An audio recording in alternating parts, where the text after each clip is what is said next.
सबसे पहले फंक्शन होता क्या है?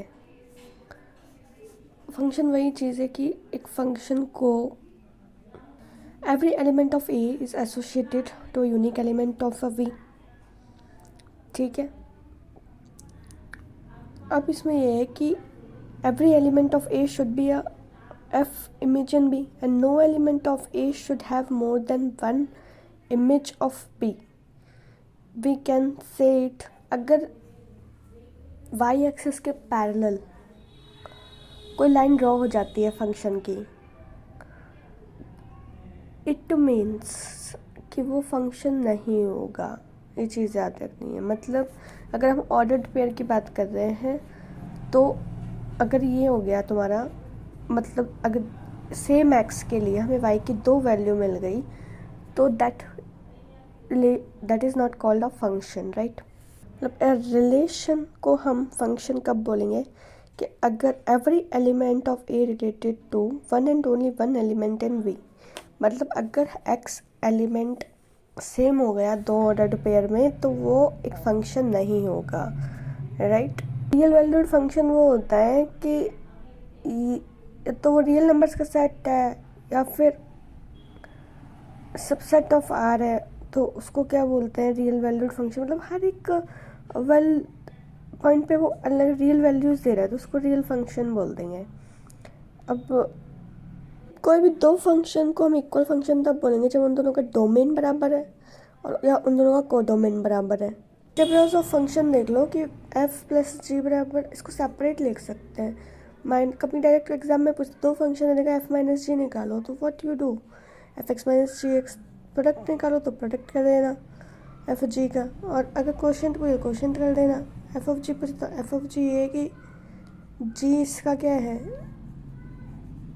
जी की वैल्यू डालनी है, जी अंदर कर लो और क्या है। रेसिप्रोकल फंक्शन का जो ग्राफ होता है रेक्टेंगुलर हाइपरबोला होता है, उसका डोमेन है वो रियल नंबर होता है पर जीरो नहीं आ सकता इसलिए आर जीरो कहते हैं। मिनिमम फंक्शन होता है मॉड एक्स अपॉन एक्स। यहाँ पे जो इसका रेंज होता है वो 1 0 एंड -1 आता है। ग्रेटेस्ट इंटीजर फंक्शन है स्टेप फंक्शन, ये की शिफ्ट टुवर्ड द लेफ्ट। और द लेफ्ट का मतलब कि अगर इंटीजर तो इंटीजर वैल्यू आ गई और अगर इंटीजर नहीं है पॉइंटों में है तो जो नियरेस्ट लेफ्ट है that should be the answer. अभी प्रॉपर्टीज़ बड़ी अच्छी है। प्रॉपर्टीज़ में ये कि x के साथ हम कोई k एलिमेंट ऐड करते हैं और k is also an integer then we can break it without any hesitation, k plus step function x, right. अगर माइनस x है तो भी हमें याद रखना है कि अगर माइनस है इंटीजर है तो integer as it is, but अगर इंटीजर नहीं है तो in case shift toward the right, मतलब यहाँ पे क्या हो जाएगा -1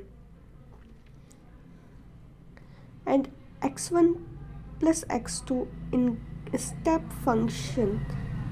इसमें सेपरेट बड़ा नहीं हो रहा है, इसमें मिक्स बड़ा हो रहा है। दैट इज़ अ ड्रॉबैक है एक तरह से, क्योंकि हमेशा रूल ये बोलते हैं कि सेपरेट चीज़ें बड़ी हो जाएंगी पर यहाँ सेपरेट बड़ा नहीं हो रहा है, कंबाइंड फॉर्म बड़ा हो रहा है। ये चीज़ भी याद रखना है। इसलिए हुआ है कि स्टेप फंक्शन को हम n से डिवाइड कर रहे हो फिर स्टेप फंक्शन लगा रहे हैं तो स्टेप फंक्शन को हटा सकते हो अगर n कोई नेचुरल नंबर है। अब यहाँ पे कि x plus 1 upon n, x plus 2 by n सारे स्टेप फंक्शंस के अंदर दिए हुए हैं और ये आपका n-1 n तक जा रहा है तो इस पूरे की जो वैल्यू होगी स्टेप फंक्शन की तो x को n से मल्टीप्लाई कर दो डायरेक्ट, ये अच्छा फॉर्मूला है। नेक्स्ट स्टेप फंक्शन आ जाएगा। n क्या है? दैट इज द लास्ट जिसको हम डिवाइड कर रहे हैं उसी से मल्टीप्लाई करना है। ग्रेटेस्ट इंटीजर फंक्शन हो गया। एक लीस्ट इंटीजर फंक्शन होता है, इसको सीलिंग फंक्शन बोलते हैं। सीलिंग फंक्शन में दिक्कत ही कुछ नहीं है, दिक्कत ये है कि शिफ्ट टुवर्ड द राइट। वहाँ हम लेफ्ट वैल्यू उठाते थे, यहाँ हम राइट वैल्यू उठाएंगे। उस वाले में कंडीशंस होंगी कि सेपरेट वाले ज़्यादा होंगे बजाय उसके। यहाँ पे fractional part is the most important part. झुंझुना जिसको बोलते हैं, हम क्या करेंगे कि कोई भी फंक्शन है उसमें से अगर हम स्टेप फंक्शन माइनस कर देते हैं तो जो बचता है वही फ्रैक्शनल पार्ट है। Whatever is a given, like आपको 4.2 दिया हुआ है। अब इसमें से अगर आप इसका ग्रेटेस्ट इंटीजर घटा देते हो तो ग्रेटेस्ट इंटीजर ऑब्वियसली 4 आएगा तो बचेगा क्या? 0.2, तो 0.2 क्या होगा इसका फ्रैक्शनल पार्ट। अगर जेड प्रॉपर एक इंटीजर है तो आपका फ्रैक्शनल पार्ट तो ज़ीरो हो जाएगा, ये चीज़ याद रखनी है। लेकिन अगर प्रॉपर इंटीजर नहीं है, शिफ्ट टुवर्ड द लेफ्ट, तो इसकी वैल्यू क्या रहेगी, एक्स माइनस एन, राइट। झुंझुने की जो वैल्यू होती है एक्स की वैल्यू, वो 0 से 1 के बीच आएगी, ये तो फिक्स है, पॉइंटों में आती है। 0 हो सकती है ज़्यादा से ज़्यादा, ठीक है। 0 तब होगी जब प्रॉपर इंटीजर हो जाए, राइट। माइनस झुंझुना क्या होता है, ये बड़ा रेयर चीज़ है यहाँ पे, कि जो माइनस झुंझुना है, मेरे को पता है झुंझुना बराबर क्या होगा, x minus mod x, x minus greatest integer, right. लेकिन यहाँ पे क्या होगा कि अगर माइनस एक्स लगाया तुमने, तो माइनस एक्स क्या होता है कि 1 माइनस झुंझुना फॉर्मूला है, डायरेक्ट याद रख लो कि माइनस जो झुंझुना होता है वो 1 माइनस झुंझुने के होता है, 1 में से झुंझुना माइनस कर दो, ठीक है। जैसे कि -0.3 है तो 1 माइनस 0.3 0.7 इज आंसर, तो ये तो याद रखना पड़ेगा। लेकिन तब जब x इंटीजर नहीं हो, ये चीज़ पे याद रखनी पड़ेगी, ओके। अब x प्लस माइनस झुंझुना, झुंझुना प्लस माइनस झुंझुना क्या होता है, या तो 0 हो जाएगा। अब 0 उस कंडीशन में होता है जब x इंटीजर है, राइट, और 1 उस कंडीशन में होगा जब x इंटीजर नहीं है। तो ये चीज़ याद रखनी बहुत इंपॉर्टेंट चीज़ है मेरे हिसाब से, तो ये कि झुंझुना प्लस माइनस झुंझुना 0 होगा जब x इंटीजर है, और x जब इंटीजर नहीं है तो वैल्यू 1 हो जाएगी। Nearest integer function, now classification of function 2 type के होते हैं, एल्जेब्रिक या ट्रांसकेंडल फंक्शन। अब एल्जेब्रिक फंक्शन वो है कि जिसमें भी कोई वेरिएबल दे रखा है, वेरिएबल किस किस चीज़ों में दे रखा होता है। एक तो सबसे पहले पॉलिनोमियल फंक्शन में दिया होता है, तो एक तो पॉलिनोमियल फंक्शन हो गया, इसी को इंटीग्रल फंक्शन भी बोलते हैं। पॉलिनोमियल या integral function is same, powers बढ़ती जा रही है, वेरिएबल्स है इसमें, ठीक है। तो कौन सा फंक्शन हो गया, एल्जेब्रिक। तो रैशनल फंक्शन जो आपके न्यूमरेटर और डिनोमिनेटर के फॉर्म में दिए होते हैं, इनको भी एल्जेब्रिक फंक्शन बोलते हैं। इरेशनल फंक्शन होते हैं, इसमें यह है कि algebraic function which contain at least 1 fractional power, मतलब जिसमें फ्रैक्शनल पावर दी हुई हो, एक्स की पावर ये है, तो वो सब इरेशनल नंबर्स बोलते हैं जिनकी भी फ्रैक्शनल पावर, मतलब वेरिएबल की पावर अगर फ्रैक्शन में दी हुई है तो वो इरेशनल फंक्शन हो जाएगा, राइट। ट्रांसकेंडल फंक्शन बोल रहे हैं like which are the non algebraic, जिनमें वेरिएबल्स अलग टाइप से होते हैं, like sine x, cos x, log x, e x, tan inverse x, कॉच, ये सब सच फंक्शंस। ट्रिग्नोमेट्री हो सकते हैं, एक्सपोनेंशियल जितने भी फंक्शन है, logarithm, hyperbolic, inverse, inverse hyperbolic, and higher function. तो these functions all are the transcendental functions. Even and odd functions क्या बोलेंगे कि वो फंक्शंस जिसमें एक्स को माइनस एक्स से रिप्लेस करने के बाद कोई चेंज नहीं होता, फंक्शन क्या होता है, इवन फंक्शन, यानी कि एफ एक्स बराबर F minus x is an even function. Now अब ये देखो, ये सारे फंक्शन इवन फंक्शन है, रिप्लेस करोगे वही आ जाएगा, ठीक है। अब ई एक्स प्लस ई की power minus x is also even function, ठीक है। फिर उसके बाद है कि रिप्लेस करो तो एक्स को माइनस एक्स से कोई चेंज आएगा ही नहीं फंक्शन में। फिर यहाँ पे है आपका graph of even function is always symmetrical to y axis, ठीक है। Symmetrical to y axis is always even graph. Odd function ये है कि अगर ऑरिजिन के अबाउट सिमेट्रिकल है तो उसको ऑड फंक्शन बोलेंगे। यहाँ पे एक्स को माइनस एक्स से रिप्लेस करने के बाद फंक्शन चेंज हो जाएगा, f minus x equal to f minus x आ जाएगा। अभी बीच में अगर माइनस साइन आ गया तो ये वैल्यू चेंज हो जाएगी, इसका मतलब ये कौन सा फंक्शन है, और फंक्शन है, राइट। अब और फंक्शन में यही है, graph of odd function is always symmetrical to origin. फिर सबसे इम्पॉर्टेंट चीज़ ये है कि और देखो, या तो दोनों और हो जाए तो भी और मानेंगे, दोनों अगर इवन हो जाएंगे तो भी सॉरी दोनों और हो जाएंगे तो भी इवन मानेंगे, इवन है, दोनों इवन है तो भी इवन मांगेंगे। लेकिन अगर एक और एक इवन हो गया तो क्या हो जाएगा, यहाँ पे और फंक्शन हो जाएगा। तो वो चीज़ कंबाइंड रूप से देख लेना, राइट। अब कोई भी नंबर है उसको हम इवन और ऑड के फॉर्म में लिख सकते हैं। जैसे कि हाफ हमने ये लिख दिया, ये कौन सा फंक्शन है, ऑड फंक्शन। ये फंक्शन कौन सा है, इवन फंक्शन। तो ऑड और इवन के फॉर्म में लिख सकते हैं। अगर हमें कोई भी फंक्शन चेक करना हो कि ऑड है इवन है, जैसे लॉगरिथम फंक्शन है, तो मैक्सिमम केसेस में ऑड फंक्शन ही होता है, क्योंकि पहले हम एफ एक्स निकालेंगे, फिर एक्स की जगह पे माइनस एक्स वैल्यू रखेंगे, तो F x plus F minus x करने पे उसकी वैल्यू 0 हो जाती है, तो वो फंक्शन क्या हो जाएगा, ऑड फंक्शन हो जाएगा, राइट। एक रूल दे रखा है कि अगर 0 डोमेन में है लेकिन फंक्शन में 0 रखने पे 0 नहीं मिल रहा, तो वो फंक्शन ऑड फंक्शन नहीं हो सकता, क्योंकि odd function is always symmetrical about origin, but origin तो है ही नहीं, तो वो ऑड फंक्शन होगा कैसे। अगर कोई फंक्शन है, ठीक है, डिफरेंशिएबल फंक्शन है, लेकिन उसमें हम 0 डाल रहे हैं लेकिन स्टिल 0 नहीं आ रहा है, तो that function is not an even function, because even function is symmetrical to y axis, and y axis के अंदर ही इस वाई के चेंज के साथ तो वो 0 नहीं हो पा रहा, तो इवन फंक्शन नहीं होगा। इस टाइप के फंक्शन है कि किस तरीके से explicit and implicit function. Explicit function है कि भाई इंडिपेंडेंट वेरिएबल अलग अलग दिए होते हैं, जैसे कि वाई अलग है, एक्स अलग है, सारे वेरिएबल इंडिपेंडेंट है, ठीक है। अब एक इम्प्लिसिट फंक्शन वो होता है जिसके अंदर हमें पता ही नहीं कि इंडिपेंडेंट कौन है, मतलब ये इसमें से मिक्सचर आता है, एक तरह से एक्स वाई का मिक्सचर आ गया, तो डायरेक्टली नहीं लिखा होता, तो that function is implicit function. उसके बाद कंटिन्यूस फंक्शन हुई जहाँ पे कोई ब्रेक ना हो, डिसकंटिन्यूस जहाँ ब्रेक हो, लाइक इन्वर्स फंक्शन, लाइक आपका signum function, right.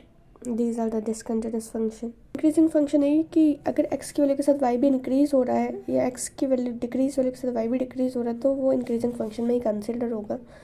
Like e x increasing function है, e x, and x cube is also increasing function, x is also increasing function. Decreasing function है कि x तो बढ़ रहा है, वाई हमारा घट रहा है, या फिर एक्स वाई बढ़ रहा है, लाइक e की power minus x, like 1 upon x. Inverse function is decreasing function, cot x is decreasing function, right. Periodic function है, पीरियोडिक फंक्शन है कि एक्स में टी रखने की जगह आपका वही फंक्शन रिपीट हो जाए। तो पीरियड्स में बेसिकली अगर n कोफिशिएंट मल्टीप्लाई है तो n डिवाइड में जाएगा, तो पता ही है पूरी दुनिया को। दूसरी चीज़ ये है कि अगर फंक्शन दे रखा है और उसका टाइम पीरियड टी है, तो अगर फंक्शन का इन्वर्स करोगे तो उससे कोई चेंज नहीं आएगा, तो भी टाइम पीरियड टी रहेगा। उसका अंडर रूट कर दो तो भी टी ही रहेगा टाइम पीरियड। अगर उसमें कुछ ऐड कर रहे हो तो भी टाइम पीरियड टी ही रहेगा। उस फंक्शन में कुछ मल्टीप्लाई कर दोगे तो भी टाइम पीरियड टी ही रहेगा। अगर उस फंक्शन में कुछ ऐड करना है तो मैं सेपरेटली, तो भी टाइम पीरियड टी रहेगा। Time there is no changes. Time period में चेंज कब आता है, जब ओनली उससे कुछ मल्टीप्लाई हो जाए कोएफिशिएंट पर्सनली। अगर 3 फंक्शंस दे रखे हैं और f1 f2 f3, तो उनका जो टाइम पीरियड होगा वो क्या होगा, टाइम पीरियड दे रखा है, जैसे t1 t2 t3 time period दे रखा है, ठीक है। अब ऐसे केस में हमने कोई कोएफिशिएंट मल्टीप्लाई कर दिया इसमें, like a f x B f x C addition कर रहे हैं, तो इन तीनों का जो एलसीएम होगा t1 t2 t3 का, तो वही क्या होगा, फंक्शन। लेकिन इसमें कंडीशन है कि gx इज़ नॉट ऑड। तो हम जब ये निकल कर आ रहा है फंक्शन, अगर ये ऑड नहीं होगा तो इसका जो टाइम पीरियड होगा क्या होगा, एलसीएम बराबर t1 t2 t3। और एलसीएम हम कैसे निकालते हैं, ऊपर वाले कोएफिशिएंट्स का एलसीएम हो जाएगा, नीचे वालों का क्या होता है ऑलवेज एचसीएफ, राइट। तो हमें पता है कि साइन और कॉस एक्स का टाइम पीरियड 2 पाई होता है, जबकि tan एक्स का टाइम पीरियड 10 और कॉट का पाई होता है, एंड दैट झुंझुना is x minus fraction step function is a periodic function with a period 1. Table is there कि sin x cos x, ये साइन वाली जो फैमिली 2 पाई होगा इसका, साइन कॉस वाली 10 वाली फैमिली का पाई होता है, ठीक है। और बाकी अगर पावर में कुछ भी दे रखा है आपको सेपरेटली, तो अगर ऑड है तो 2 पाई टाइम पीरियड होगा, और इवन है तो पाई टाइम पीरियड है। लेकिन जो tan x and cot x है उन पे पावर्स का फर्क नहीं पड़ता, पाई है तो पाई ही होगा। लेकिन अगर मॉड लगा दिया हमने साइन और कॉस एक्स की फैमिली में मॉड लगाते ही टाइम पीरियड हाफ हो जाता है। पहले 2 पाई था, पाई हो गया। tan एक्स कॉट एक्स की फैमिली में कोई प्रॉब्लम नहीं पड़ता, पहले भी पाई था, अभी पाई हो गया, इससे ज़्यादा क्या घटेगा। लेकिन जब आपकी फैमिलीज ऐड हो जाती है आपस में तो और ज़्यादा टाइम पीरियड घट जाएगा ना, तो पाई/2 हो जाएगा। Sine x plus cos x पाई/2, या आप पावर्स में भी आप ऐड करेंगे तो भी पाई/2 ही टाइम पीरियड रहेगा, और सेक एक्स और कॉस एक्स का भी पाई/2 ही रहेगा। And tan x plus cot x mod में तो भी पाई/2 ही होगा, मॉड में हो विदाउट मॉड में हो पाई/2 always. And the fractional part that is झुंझुना, the time period is 1। Kind of function is 1 function. 1 function में ये है कि अगर आपकी दो एक्स की वैल्यू सेम नहीं है तो 2 वाई की वैल्यू भी सेम नहीं हो सकती। अगर 2 वाई की वैल्यू सेम है इट मीन्स एक्स की वैल्यू भी क्या होगी, same. That is 1 function, right.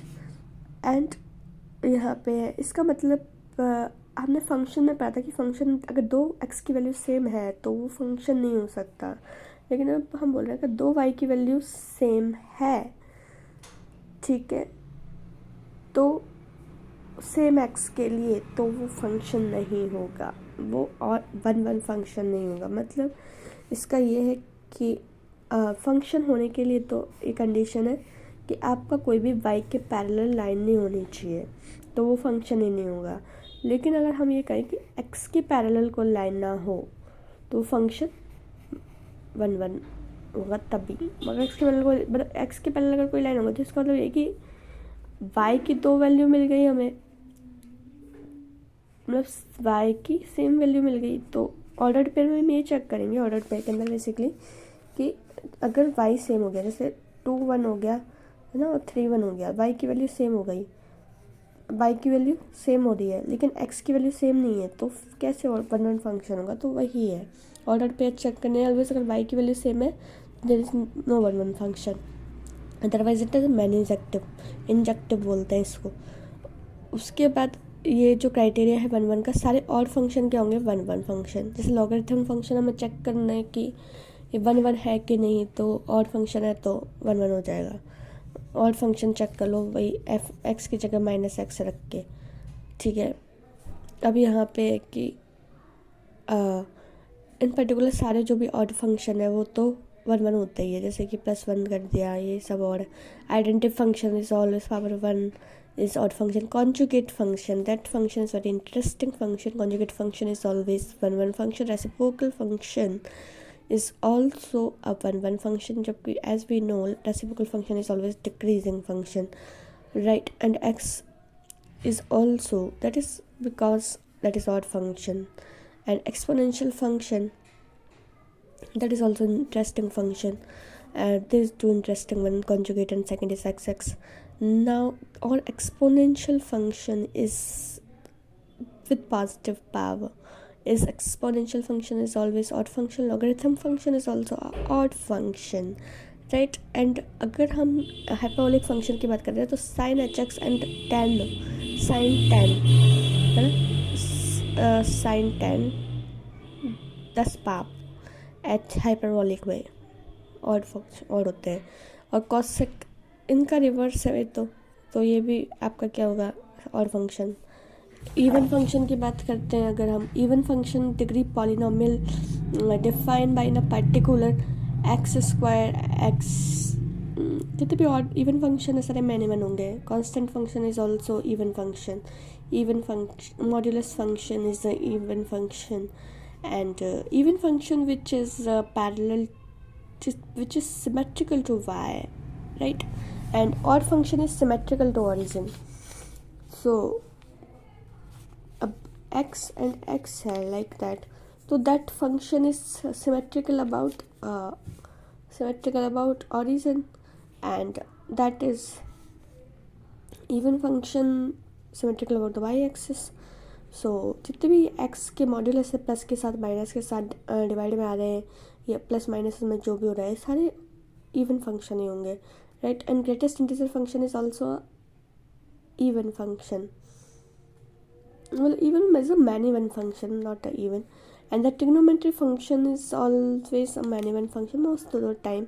And cos hx sec hx है तो भी many one में कंसिडर हो सकता है, ठीक है। अब every continuous function at least one extreme point. What is it? I don't know. Nature of trigonometric function ये है कि अगर वो टू क्वाड्रेंट्स में अगर domain lie in a one quadrant then all is one one, no problem. लेकिन domain line दो quadrant में है, ठीक है, 2 और 3 क्वाड्रेंट में, तो फिर वो क्या होगा कि all are many one. One domain line है 2 सक्सेसिव क्वाड्रेंट, अगर 2 सक्सेसिव क्वाड्रेंट में आ रहा है तो वो 1 1 हो सकता है. लेकिन उसके लिए ये है कि उसमें सारे both positive and negative values होनी चाहिए डोमेन के अंदर, ठीक है. Many one if it take only positive value और it take is a negative value तो it can be many one, right. Into function you know the range equal to codomain, right. One function ऐसे भी check कर सकते हैं. अगर वो function है वो ग्रेटर स्ट्रिक्टली इंक्रीजिंग फंक्शन है, अगर वो स्ट्रिक्टली इंक्रीजिंग ही है तो 1 1 ही होगा, राइट. तो बोल सकते हो कि हर वैल्यू के लिए अलग अलग वैल्यू मिल रही है मुझे. तो जो ऑड फंक्शन होते हैं, odd degree polynomial is always onto and even degree polynomial is always into, and mod function is into if its codomain contain negative number. Modulus function है वो into कब हो जाएगा? अगर उसके codomain में कोई भी नेगेटिव एलिमेंट है तो. लेकिन अगर y में कोई भी नेगेटिव वैल्यू आ रही है तो वो फंक्शन का जगह इनटू. साइन एक्स और कॉस एक्स भी इनटू तब होंगे जब उनके कोडोमेन -1 से बड़ा हो, -1 से छोटा हो और 1 से बड़ा, तो वो फंक्शन का जगह इनटू. कांस्टेंट फंक्शन दे रखा है वो ऑलवेज इनटू होगा. मैन इवन तो है ही, इनटू भी होता है साथ में constant function. And 1 1 onto function को बाइसेक्शन बोलते हैं और ऑन टू फंक्शन को surjection. Total number of function define करने हैं आपको तो y की पावर x हो जाता है, तो ये टोटल नंबर ऑफ फंक्शन हो गया. 1 1 फंक्शन मुझे काउंट करना है तो 1 1 फंक्शन का ये है कि अगर y की वैल्यू क्या हो गई, छोटी हो गई x की वैल्यू से, तो उसमें 1 1 फंक्शन क्या होंगे, 0. हमेशा y की वैल्यू बड़ी होनी चाहिए तब जाके 1 1 फंक्शन होगा, या तो उसके बराबर हो या बड़ा हो. अगर y की वैल्यू 1 से बड़ी हो गई तो फंक्शन डिफाइन होता है y px के फॉर्म में. तो ये होता है 1 1 फंक्शन का फॉर्मूला, ठीक है. और अगर मैं ऑन टू फंक्शन की बात कर रही हूँ कि how to count the onto function is the same. अगर x की वैल्यू ज़्यादा होना ज़रूरी है y से, तब जाके ऑन टू फंक्शन होगा, बराबर हो या ज़्यादा हो. अगर मान लो x की जो वैल्यू है वो कम हो जाती है इन केस y की वैल्यू बड़ी होनी चाहिए डेफिनेटली. तो अब यहाँ पे है कि अगर x की वैल्यू कम होगी y से तो उस केस में तो 0 हो जाएगा आपका 1 1 फंक्शन ऑन टू फंक्शन. और अदरवाइज जो आप ऑन टू फंक्शन निकालोगे वो आपका निकलता है सिग्मा, है ना. r डिसाइड करते हैं हम 1 से लेके और y तक डिसाइड करेंगे r, -1 की पावर r लगती जाती है, ठीक है. जैसे जैसे r की वैल्यू पुट करें वैसे वैसे r पुट कर दो, यहाँ पे कोई दिक्कत नहीं है. और यहाँ पे लगता है आपका जो y c r और जो r है उसकी जो पावर है वो x चलती है. तो इस तरह से हम onto function find out कर सकते हैं. दोनों ही बराबर हो जाएगी, दोनों की कार्डिनलिटी बराबर है कि एफ एम, तो फिर 1 1 फंक्शन हो चाहे ऑन टू फंक्शन हो, दोनों क्या होंगे, फैक्टोरियल m. फैक्टोरियल m का सीधा मतलब ये है कि फैक्टोरियल x डोमेन, राइट. दोनों बराबर ही है. वो तो टोटल नंबर ऑफ फंक्शन इस b की पावर, मतलब ये y की पावर x है. टोटल नंबर ऑफ 1 1 फंक्शन क्या होंगे, npm यानी कि ypx, राइट. जब n हमेशा बड़ा होना चाहिए 1 1 फंक्शन के लिए, 1 1 फंक्शन के लिए रेंज हमेशा बड़ी होनी चाहिए, और जो ऑन टू फंक्शन है उसके लिए डोमेन बड़ा होना चाहिए. और how to find domain is -1 की power r minus n ncr r की पावर m. तो बेसिकली यही है, -1 की पावर क्या है, y माइनस r है ना, पावर y माइनस r हो रही है, y सी r, ठीक है, और r की पावर m यानी कि y की पावर x, ठीक है. और total number of different time groups है, तो total number of onto function define as a equal to factorial m. तो total number of bijective functions find out like this, that is domain factorial x when m equal to n. Basically दो function है हमारे पास, एक f दे रखा है a से b तक जा रहा है, g दे रखा है आपका b से c तक जा रहा है. तो बेसिकली मुझे निकालना क्या है, इस जी ओ एफ क्या होगा, a टू c. और a टू c फंक्शन निकलेगा कैसे, a टू c फंक्शन निकालते हैं g ऑफ f बोलते हैं इसको, मतलब g ऑफ f, क्योंकि मुझे a से c तक जाना है. तो g ऑफ f का मतलब है कि जो इनपुट है वो मैं f डाल रहा हूँ, तो यही है ना डोमेन, बेसिकली डोमेन ये है, ठीक है। और जो निकल के आएगा वो जी होएगा, सी, ठीक है।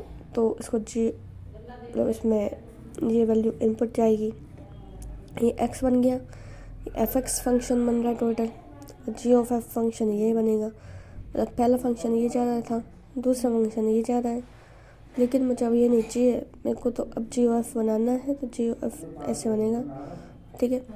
अब जो रेंज है एफ की, ठीक है, फंक्शन एफ की जो रेंज है, मतलब ये वो डोमेन होगा किसके लिए, जी के लिए। तो उस तरीके से देख लो उसमें क्या है। फंक्शनों को हम क्या बोलते हैं, कंपोजिट फंक्शन बोलेंगे। इसकी प्रॉपर्टीज़ देख लो। प्रॉपर्टीज़ में ये है कि कंपोजिट मतलब ये आपस में बराबर नहीं होता है एफ ऑफ जी, जी और एफ, लेकिन इनका एसोसिएटिव ज़रूर होता है कि f of g of h निकालोगे तो f of g of h निकाल सकते हैं। Composite of two bijective function is also bijective function.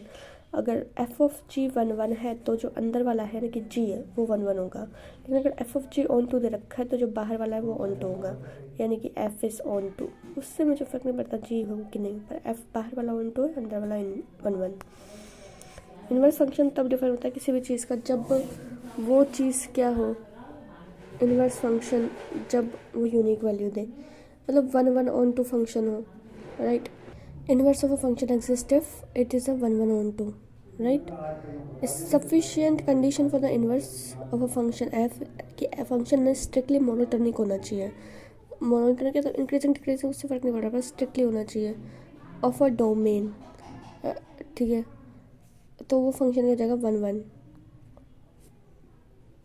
Inverse of function is a unique, and inverse of a function is also 1 1 on 2, and bisective function is inverse, ठीक है। F f g to bijective function then g o f exist like, इसको inverse में खोलते हैं, g o f inverse f inverse of g inverse. इसमें f of g inverse निकालना है तो ऐसे तो निकलेगा नहीं, तो आपको खोलना पड़ेगा ऐसे, क्योंकि जी इन्वर्स ऑफ एफ एक्स, मतलब वैल्यू किसकी डालेंगे, एफ एक्स की।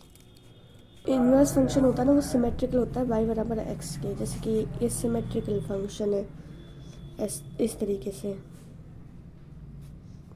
सिमेट्रिकल होता है। जैसे log x का ग्राफ है, हम जानते हैं अगर a की वैल्यू ग्रेटर देन 0 है, log x का ग्राफ जाता है इंक्रीजिंग फंक्शन ऑलवेज, राइट। अब सिमेट्रिकल पर y एक्सिस है तो ये ax का ग्राफ है, क्योंकि ये इसका इन्वर्स होता है ax। अगर log x की वैल्यू 0 से 1 के बीच में है, ये डिक्रीजिंग फंक्शन होता है, यू नो डिक्रीजिंग फंक्शन, तो ग्राफ ए एक्स का इस टाइप से बनेगा, मतलब it's symmetrical about that function. अब एक्स स्क्वायर ऐसा ग्राफ ऐसे बन रहा है तो अंडर रूट एक्स का इसका इन्वर्स फंक्शन होता है, ठीक है। अब ऐसे ये एक्सिस, और देखो अगर एक्स की वैल्यू ये सारा कुछ इसे पर्टिकुलर मैं याद करना चाहती हूँ कि अगर एक्स में हम मॉड एक्स ऐड करें तो इसका ग्राफ कुछ इस तरीके से होता है ये। तो इसकी जो आप देखोगे कि इसका जो रेंज है तो सारी आ जाएगी, कोई दिक्कत नहीं है, लेकिन जो डोमेन है ये ऐसे बनता है यूँ। तो जो डोमेन है, सॉरी रेंज है, वो क्या आ रहा है, इसमें 0 भी आ रहा है और आर पॉजिटिव आ रहा है खाली। तो ये इसका क्या होता है, आर पॉजिटिव मतलब ये वाई एक्सेस इज रेंज। तो रेंज में कह रहा है आर पॉजिटिव एंड 0। इसी तरह जब एक्स माइनस एक्स बार करेंगे तो इसका ग्राफ बनता है नीचे की साइड, तो यहाँ पे रेंज बनती है नेगेटिव, आर नेगेटिव यूनियन 0। झुंझुना होता है, इसका डोमेन होता है आर और रेंज होगी इंटीजर, क्योंकि हम लेते तो जो भी वैल्यू आती है, ये ग्रेटेस्ट इंटीजर फंक्शन है और ग्रेटेस्ट इंटीजर फंक्शन की रेंज हमेशा एक इंटीजर होती है, राइट। झुंझुने की रेंज होती है 0 से 1 के बीच में, बट 0 पे आपका क्लोज ब्रैकेट है, 0 आ सकती है, 1 नहीं आएगी कभी भी, बट होती है 0 से 1 के बीच में। लॉग एक्स में जो एक्स की वैल्यू होती है वो क्या होती है, पॉजिटिव। लॉग एक्स में एक्स की वैल्यू हमेशा पॉजिटिव होगी। ई एक्स में वाई की वैल्यू पॉजिटिव होती है, ऑपोजिट होता है, because E x A x एक ही बात है, यहाँ ये होता है log x x. Transformation of graph में ये है कि अगर अब एफ एक्स है, बेसिकली क्या है, फंक्शन मतलब वाई है, अगर हम वाई में कुछ भी ऐड कर रहे हैं तो इंक्रीज जाएगा ग्राफ, मूव्ड अपवर्ड एट सी। वाई में फिर कुछ हम सब्सट्रैक्ट करते हैं तो डिक्री डाउनवर्ड जाएगा। अब यहाँ पे हमने वाई में चेंज नहीं किया, चेंज किया एक्स में। कि अगर हम एक्स में प्लस सी ऐड कर रहे हैं तो ग्राफ शिफ्ट होगा लेफ्ट के साइड, ठीक है। माइनस एक्स कर दें तो ग्राफ शिफ्ट होगा राइट के साइड, ऑपोजिट चलता है। प्लस मतलब लेफ्ट, माइनस मतलब राइट। फिर उसके बाद है कि अगर हम फंक्शन में माइनस कर मतलब रिफ्लेक्शन बना रहे हैं हम ग्राफ, तो ये आपका ग्राफ बनता है एक्स एक्सेस के अबाउट, क्योंकि हम वैल्यू क्या ये किसके लिए वाई माइनस चाह रहे हैं, तो माइनस वाई किसके अबाउट होगा, एक्स के अबाउट। और जब हम अंदर एक्स की वैल्यू में चेंज कर रहे हैं तो किसके अबाउट होगा, वाई के अबाउट। एक्स की वैल्यू वाई के अबाउट चेंज होती है। अब जब हम अंदर के फंक्शन में मॉड अप्लाई कर रहे हैं तो इसका मतलब दोनों यूनियन हो जाएगा, मतलब F x and F minus x जिस तरीके का ग्राफ बनेगा उन दोनों का यूनियन आएगा इसके अंदर। और अगर हम टोटल वाई पे मॉड लगा रहे हैं एक तरीके से, मतलब फंक्शन पे मॉड लगा रहे हैं, तो यहाँ पे क्या होगा, यूनियन ऑफ द ग्राफ हमेशा अबव द एक्स एक्सिस आएगा and the reflection of the f x below the x axis respect to the x axis, right. ठीक है, अब f inverse x is a reflection of a graph about the y equal to x, मतलब इस line के symmetrical आता है अगर F inverse x निकाल रहे हैं तो। जैसे यहाँ पे एक्स है हमारा और एक्स प्लस थ्री कर रहे हैं, मतलब ये शिफ्ट होगा थ्री की तरफ, ठीक है। और एक्स माइनस थ्री कर रहे हैं, शिफ्ट होगा राइट की तरफ। जैसे यहाँ एफ एक्स था, अब मैंने इस फंक्शन को चेंज कर दी, एक्स स्क्वायर है। अब एक्स स्क्वायर फंक्शन में मैंने प्लस वन ऐड किया है, इसमें चेंज किया तो शिफ्ट किधर होगा, लेफ़्ट की तरफ। तो ये ऑरिजिन इधर शिफ्ट हो गया है ना, शिफ्ट ऑफ ऑरिजिन है बेसिकली। और अगर मैंने एक्स स्क्वायर प्लस वन मतलब बाद में ऐड किया तो अपवर्ड हो गया ये, है ना। और माइनस थ्री इसमें से किया मैंने, है ना, मतलब मैं फंक्शन में से ये सब्सट्रैक्ट कर रही हूँ तो बेसिकली थ्री तो डाउनवर्ड जाएगा ये। और इसमें जब मैंने ये ऐड करी तो शिफ्ट हो जाएगा टू पे शिफ्ट हो गया। एक्स ये है, मॉड एक्स किया तो नेगेटिव और पॉजिटिव दोनों इंक्लूड हो गए इसके अंदर। लॉग एक्स से सिंपल, लॉग एक्स में मॉड लगा दिया, मतलब एक्स पे मॉड लग रहा है तो एक्स पे मॉड लग रहा है ना, तो मतलब वाई के सिमेट्रिकल, तो फिर वाई पे ही सिमेट्रिकल कर दिया तो पूरा की पूरा अपवर्ड चला गया ग्राफ। फिर यहाँ पे highest power of x is even, ठीक है, तो वो मैनिमन फंक्शन होगा। अगर एफ एक्स इवन है then the end point of the graph in the same directions and the function is a man one. अगर सेम डायरेक्शन में point है तो कट कर देगी ना, उसको मैन इवन हो जाएगा, right. And highest power of x odd है तो वो ऑब्वियसली अपोजिट डायरेक्शन में है तो ऑड फंक्शन हो जाएगा, ठीक है। और all powers is even then its graph is symmetrical about the y axis, you know, even function. X mod x का ग्राफ, इसमें ये है कि एक्स स्क्वायर हो जाएगा अगर एक्स ग्रेटर देन जीरो है, एक्स लेस देन जीरो के माइनस एक्स स्क्वायर हो जाएगा। तो फंक्शन का ग्राफ इस तरीके से चलता है, रेंज इसकी आ रही होगा इंक्रीजिंग, वन फंक्शन है, odd function. X plus x is man even function है, is also man even. Signum function is man even function, odd range minus one, zero one होता है, डिसकंटिन्यूस होता है, लेकिन कहाँ पे डिसकंटिन्यूस होता है, फंक्शन एक्स बराबर जीरो पे। ये चीज़ है, देख लो। Greatest integer function is a man even function in increasing range, integer होती है डिसकंटिन्यूस एट ऑल इंटीजर्स। झुंझुना है हमारा, झुंझुने की रेंज होती है जीरो से लेके वन तक, पर जीरो इसकी वैल्यू आ सकती है लेकिन वन नहीं आ सकती, वन पे ओपन ब्रैकेट है। डिसकंटिन्यूस है ऑल इंटीजर्स पे, पीरियड है वन और function is a man one, right. Exponential function में अगर ए ग्रेटर देन वन है तो इंक्रीजिंग शार्प, अगर एक्स ए की वैल्यू जो बेस है अगर वो जीरो से वन के बीच में है तो डिक्रीजिंग फंक्शन होगा, राइट। और logarithm function is the same, अगर बेस ग्रेटर देन वन है देन इंक्रीजिंग फंक्शन, बस जीरो से वन के बीच में डिक्रीजिंग फंक्शन। अब लॉग फंक्शन तो दोनों में वन वन होता है, exponential function is also one one, right. tan function is always increasing function and the cot function is always decreasing function. भाई साइन इनवर्स एक्स का ये होता है ग्राफ, डोमेन देख लो, माइनस वन से वन होती है इसका भी domain, cos x inverse x की डोमेन नहीं होगी, इसकी रेंज होती है जीरो से पाई, इसकी रेंज होगी माइनस पाई बाई टू से पाई बाई टू, दोनों वन वन होते हैं, इंक्रीजिंग डिक्रीजिंग है। एंटीट्यूड एक्स का ग्राफ क्या होता है, ये डोमेन देख लो, डोमेन का होना जीरो से इनफाइनाइट आ रहा है, रेंज भी जीरो टू इनफाइनाइट जाएगी, कंटिन्यूस है, पर वन इंक्रीजिंग तो है ही। अब एक्स स्क्वायर में एक्स जोड़ दिया भाई, ये इवन है, ये ऑड है, और फंक्शन ही होता है। और वैसे तो ऑड है ये ऑड हो जाए, लेकिन ऑड नहीं होता, ठीक है। अभी ऑड क्यों नहीं हो रहा, क्योंकि ग्राफ देखो, सबसे पहले एक्स स्क्वायर का ग्राफ शिफ्ट है एक्स का, इसके अंदर शिफ्ट होगा राइट वार्ड, ठीक है। और इवन फंक्शन ऑलवेज क्या होता है, अगर हाईएस्ट पावर इवन है तो मैनी वन होगा ही होगा, बात ख़त्म। पावर इवन है तो मैनी वन होगा ही होगा। रेंज निकाल सकते हो, बाकी में रेंज में कोई दिक्कत नहीं है। -1 पावर 4 से लेकर इन्फिनिटी तक हो जाएगी रेंज। तो अब एक्स क्यूब ऑड है तो ऑड फंक्शन 1 हो जाएगा, increasing function x cube. Minus होते ही क्या हो जाता है, मैनी वन, प्लस है तो 1 स्टेप फंक्शन में देख लो, स्टेप फंक्शन में क्या है, 1 प्रोडक्ट में स्टेप फंक्शन है। तो अभी ये उल्टे चल रहे हैं, मतलब मॉड से उल्टा चल रहा है। जैसे एक्स प्लस तो मेरे पास मॉड एक्स था, तो बेसिकली ये क्या हो रहा था, मैनी वन, लेकिन अगर स्टेप फंक्शन आ गया तो 1 हो जाएगा। और एक्स मॉड एक्स क्या हो रहा था, 1, लेकिन यहाँ क्या हो जाएगा, मैनी वन। स्टेप फंक्शन आते हैं discontinuous. X by mod x is not define in 0 to 1, but it is a many one.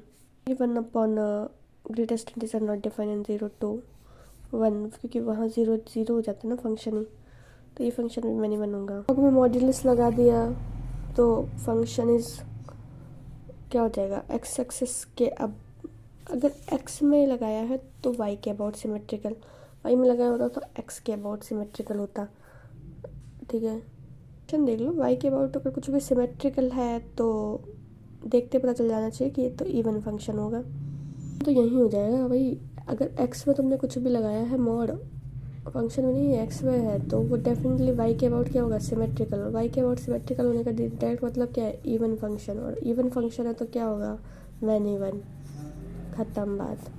यहाँ अगर ये लगा रहे हो एक्स के अबाउट सिमेट्रिकल है, अगर एक्स के अबाउट सिमेट्रिकल है तो वाई के अबाउट तो है नहीं, और फंक्शन तो है नहीं, इवन फंक्शन। इसकी रेंज 0 से इनफाइनाइट हो जाएगी। और पहले ये देख लो, इनपुट ही क्या डाल रहे हो भाई, इनपुट तो ही जो डाल रहे हो वही तो आउटपुट में मिलेगा, तो बेसिकली मिनिमम फंक्शन होगा। Log step function is also many one. Function आगे पीछे कहीं पे लगा तो मैनी वन होगा। फंक्शन में कई बार पूछ लिया एक्स स्क्वायर और इंटीजर एक्स स्क्वायर वाला ग्रेटेस्ट इंटीजर, तो उसका रेंज ही होता है 0 से 1 के बीच में। डोमेन होगा डिसकंटिन्यूस फंक्शन है ही, और मैनी वन है और इवन फंक्शन है।